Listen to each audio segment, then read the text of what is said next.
मित्रों नमस्कार। धनुरासन की पूर्णावस्था में शरीर की आकृति चढ़े हुए धनुष की तरह होती है, इसीलिए इसे धनुरासन कहते हैं। इस आसन को करने के लिए पेट के बल लेट जाएं और पैरों को सटाकर रखें। ठुड्डी फर्श पर टिकी रहे। अब पैरों को घुटनों से मोड़कर पीछे की ओर लावें। अब पैरों का दाहिना टखना या पंजा दाहिने हाथ से और बायां टखना या पंजा बाएं हाथ से अच्छी तरह से पकड़ लें। अब धड़ और घुटनों को ऊपर की ओर उठाएं, जिससे बदन के दोनों ओर के हिस्सों से मोड़ आ जाए और बदन का सारा भार फर्श पर टिके हुए नाभि प्रदेश पर पड़े। अब धनुष का रूप धारण किए हुए हाथों और पैरों को जहां तक हो सके ऊपर की ओर तानने की कोशिश करें, जिससे बदन का मोड़ अधिकतम हो जाए। शरीर का संतुलन बनाए रखें, क्योंकि इसमें इधर उधर लुढ़कने की संभावना रहती है।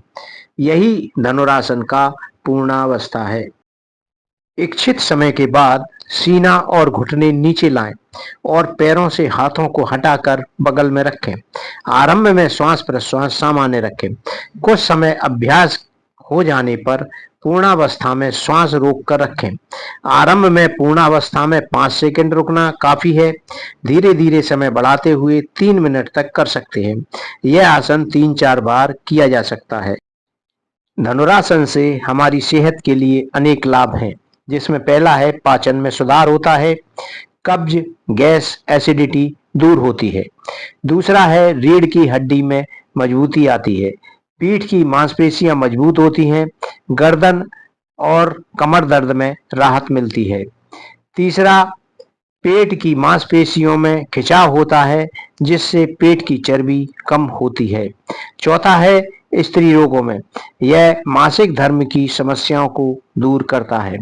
पांचवा है डायबिटीज में ब्लड शुगर को नियंत्रित करने में मदद करता है। छठवा है इस आसन से ऊर्जा का स्तर बढ़ता है, शारीरिक थकान कम होती है। इस प्रकार धनुरासन करने से हमारे स्वास्थ्य के लिए अनेक प्रकार के लाभ हैं। मेरे मित्रों, मेरे चैनल को लाइक करें, सब्सक्राइब करें। धन्यवाद। स्वस्थ रहें, खुश रहें, मस्त रहें, यही मेरी कामना है।